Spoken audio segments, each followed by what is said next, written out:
দর্শক, রয়েছি কাতারের রাজধানী দোহায়। আজকে বাংলাদেশ সশস্ত্র বাহিনী দিবস উপলক্ষে শেরাটন হোটেল মজলিস গ্রাউন্ডে উদযাপন হলো বাংলাদেশ সশস্ত্র বাহিনী দিবস।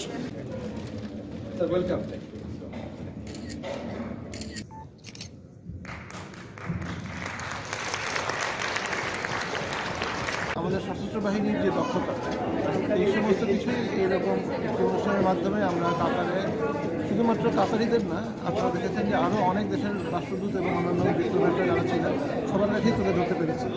এবং এর মাধ্যমে আমাদের দেশের যে গৌরবোজ্জ্বল ইতিহাস আছে, বিশেষ করে সশস্ত্র বাহিনীর যে গৌরবোজ্জ্বল বিভিন্ন অ্যাচিভমেন্ট বা অর্জনগুলো, সেগুলি আমরা তুলে ধরতে পেরেছি।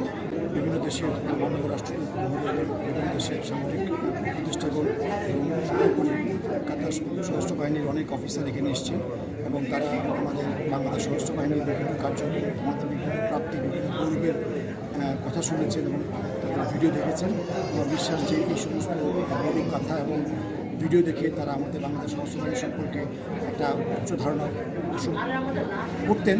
আজকে তাদের সেই ধারণাটা আরও করতে হলো।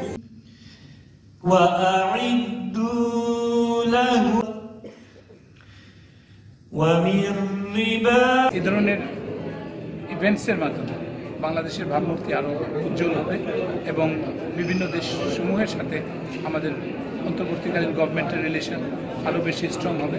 আমরা আশা করি আমাদের অন্তর্বর্তীকালীন গভর্নমেন্টের সার্বিক সফলতা আমরা কামনা করি।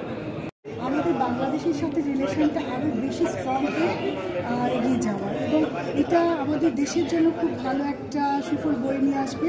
রিলেশন যত বাড়বে ততই সুন্দর সম্পর্ক প্রত্যেকটা দেশের সাথে তৈরি হবে।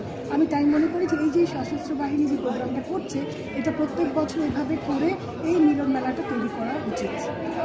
Making towards the development of the nation and all.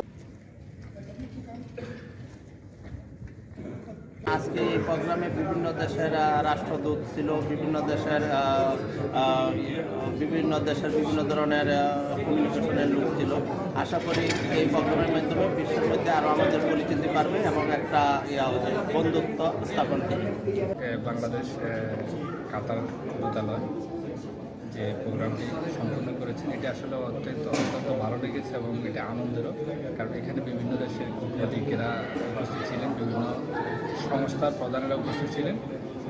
আসলে এটি অনেক গর্বের। প্রবাসে বাংলাদেশের বিভিন্ন জাতীয় দিবস এইভাবে উদযাপনের মাধ্যমেই বহির্বিশ্বে বাংলাদেশের দ্বিপাক্ষিক সম্পর্ক আরও অনেক জোরদার হচ্ছে এবং এই ধরনের আয়োজনের মাধ্যমে বিশেষ করে বিভিন্ন দেশের কূটনীতিক সম্পর্কের পাশাপাশি এবং আমাদের কাতারস্থ যে প্রবাসী বাংলাদেশিরা আছেন তাদের মধ্যে একটি আনন্দ বিরাজ করছে। কাজী শামীম, চ্যানেল 24, কাতার।